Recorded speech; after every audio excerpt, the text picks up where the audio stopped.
Olá, alunos do Básico de Teologia, Períodos Bíblicos. Hoje nós iremos tratar sobre a dispensação do governo humano, tá? Depois do dilúvio, né? Onde a arca para no Monte Ararat.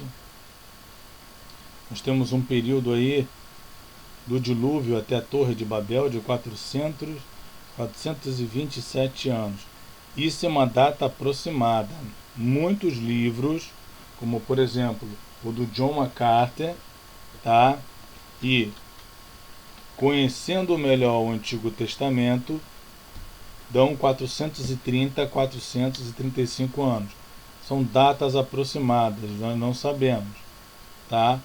Então, do dilúvio até a Torre de Babel, coloque uma data aí entre 430 anos, tá? 430 anos. Agora, a geração procede da descendência de Noé. Então, eles vão começar a povoar novamente a terra, né? E aí, para que novamente a terra possa ser inundada pelos seres humanos novamente, tá? O mundo foi povoado pelos descendentes de Noé, tá? E durante 350 anos, os filhos foram ensinados pelo pai, tá? E esses filhos ensinaram as outras gerações também, tá? Metusalém, que foi o homem mais antigo, ensinou Noé.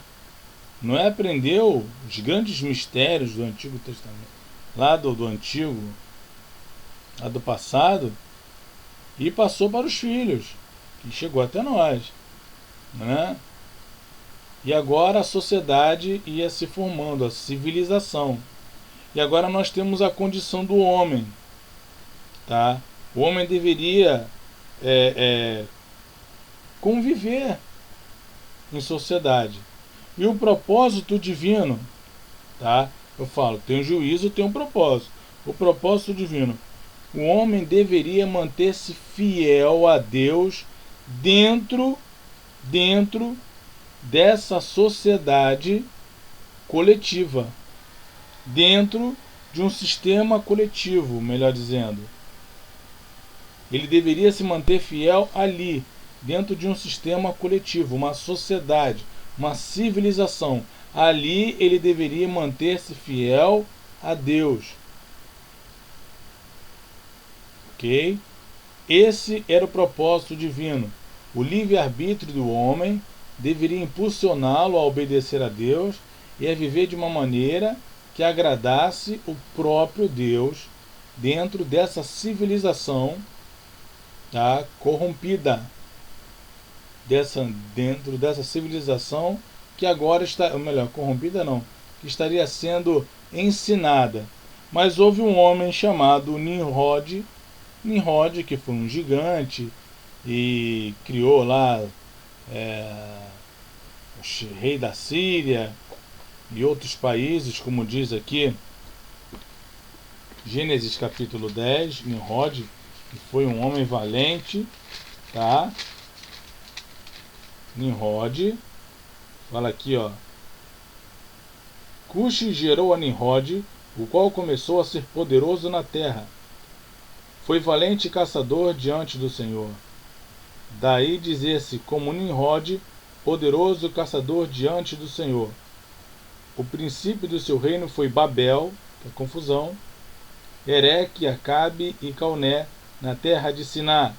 Daquela terra saiu ele para a Síria, e edificou Nínive, Rebote, Ir e Calá.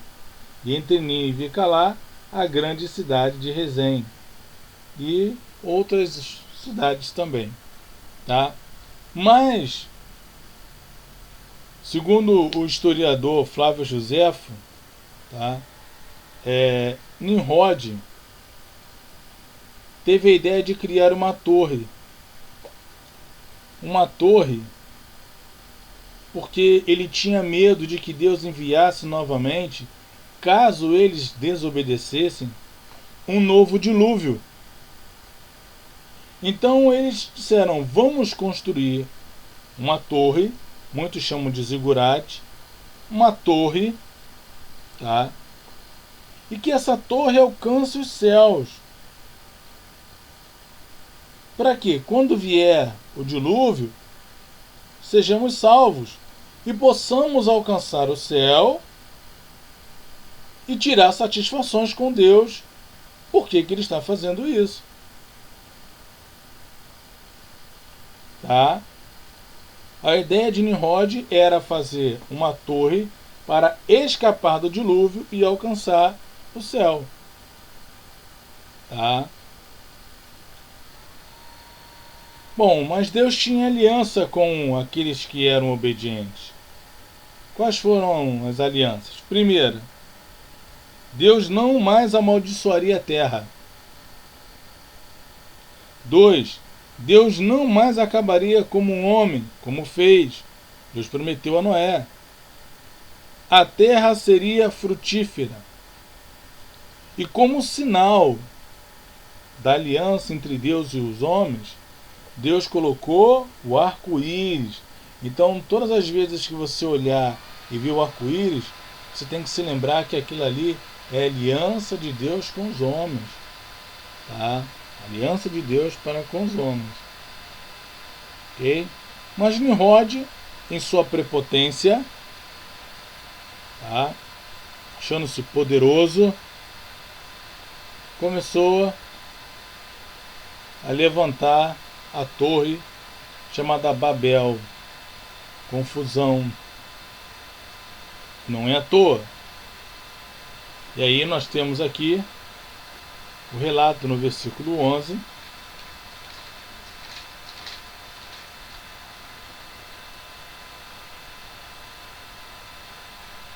Ele diz: ora, em toda a terra havia apenas uma linguagem e uma só maneira de falar, idioma comum. Sucedeu que, partindo eles do Oriente, deram com uma planície na terra de Sinai e habitaram ali. E disseram uns aos outros: vinde, façamos tijolos e queimamos-los bem. Os tijolos serviram-lhes de pedra e betume de argamassa. E disseram: vamos edificar uma torre, cujo topo chegue até os céus, e tornemos célebre o nosso nome, para que não sejamos espalhados por toda a terra. E agora Deus vai e diz: Trindade. E o Senhor disse: eis que o povo é um, e todos têm a mesma língua. Isto é apenas o começo. Agora não haverá restrição para tudo o que inventam fazer. Vinde, a Trindade, vinde. Vinde, desçamos e confundamos ali a sua língua para que um não entenda a língua do outro. Destarte o Senhor os dispersou dali pela superfície da terra e cessaram de edificar a cidade.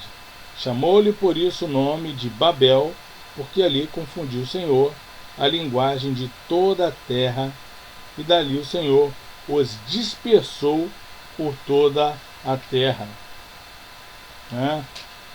Então, você tem aí os filhos de Noé, Sem, Cã e Jafé, ensinaram, passaram as informações e não adiantou nada. Eu falei, o homem não muda, o que muda é a tecnologia. Então, fizeram a torre, Deus veio e destruiu a torre. Confundiu a língua. Confundiu a língua deles. Ninguém mais entendia. Ninguém mais entendia o idioma do outro ali. Estorvou o plano da Torre de Babel. E por não entenderem um ao outro, eles se dispersaram. Foram embora. Tá? Esse foi o juízo de Deus. A confusão de línguas. A confusão de línguas. O propósito divino era que o homem se mantesse fiel dentro de uma civilização, dentro de um sistema coletivo. não foram fiéis. O que aconteceu? Veio então o juízo divino, que foi a confusão de línguas. A dispersão dos povos não significou o fim da dispensação do governo humano, porque ela vai durar até Abraão, tá? Mas teve a queda do homem Nimrod e o juízo divino, que foi a confusão de línguas. Isso só foi restaurado mais para frente, tá? No dia 30, no ano 30, no fim da primavera, no dia de Pentecostes, quando o Espírito Santo desceu sobre os 120 dos apóstolos que estavam no cenáculo, e eles falaram em outras línguas, usaram do dom idiomático, novas línguas, nova ali, que o grego trabalha de duas maneiras, neós e kainós. Neós é um novo inédito, kainós é um novo já existente. Ok? Então o novo ali é kainós, era o novo já existente. As línguas eram novas para eles, mas existiam no mundo todo. E através do dom idiomático, o evangelho foi pregado a todas as nações, e as nações puderam se reunir novamente por meio da ação do Espírito Santo, por meio da ação divina, tá? Através do dom idiomático, Deus juntou as nações. Porque como aqueles pescadores que mal sabiam falar ali o idioma deles, iam falar em outros idiomas, só pela ação sobrenatural do Espírito Santo. Ok? Então, o dom de línguas, que é um dom idiomático, serve como um dom missionário para que você vá a outras nações e pregue o Evangelho, tá? E as outras pessoas entendam. Tá? Por isso que Paulo corrige o uso do dom de línguas dentro da igreja sem que haja um intérprete. Não adianta falar mandarim se não tem quem interprete. Não adianta falar alemão se não tem quem interprete. Tá? Os dons servem para edificar toda a igreja. Então, propósito divino. O homem deveria ser fiel a Deus dentro de um sistema coletivo, dentro de uma civilização. Juízo divino. Queda da Torre de Babel. Tá? E a confusão de línguas, que mais tarde só vai se consertar no dia de Pentecostes, quando Cristo consumir a sua obra expiatória, substitutiva, ascender, o Espírito Santo descer e revestir os apóstolos e os outros 120 com o revestimento de poder, com o dom idiomático, para que eles pudessem sair mundo afora pregando o Evangelho, salvando vidas e aproximando o homem um do outro. Tá legal? Então, aqui terminamos a dispensação do governo humano, tá? Que tinha tudo para seguir bem, até porque Noé aprendeu com Metusalém, ensinou a Sam, a Sem, Cã e Jafé. Eles ensinaram as outras pessoas, mas felizmente sempre tem uma erva daninha. E Nimrod foi essa erva daninha que fez todo esse prejuízo aí, induzindo os homens a levantarem a torre e a suscitarem a ira divina. Tá? Então, encerramos aqui a dispensação do governo humano. Que Deus nos abençoe, tá? Que Deus seja com você, com sua família, e até a próxima, se Deus quiser.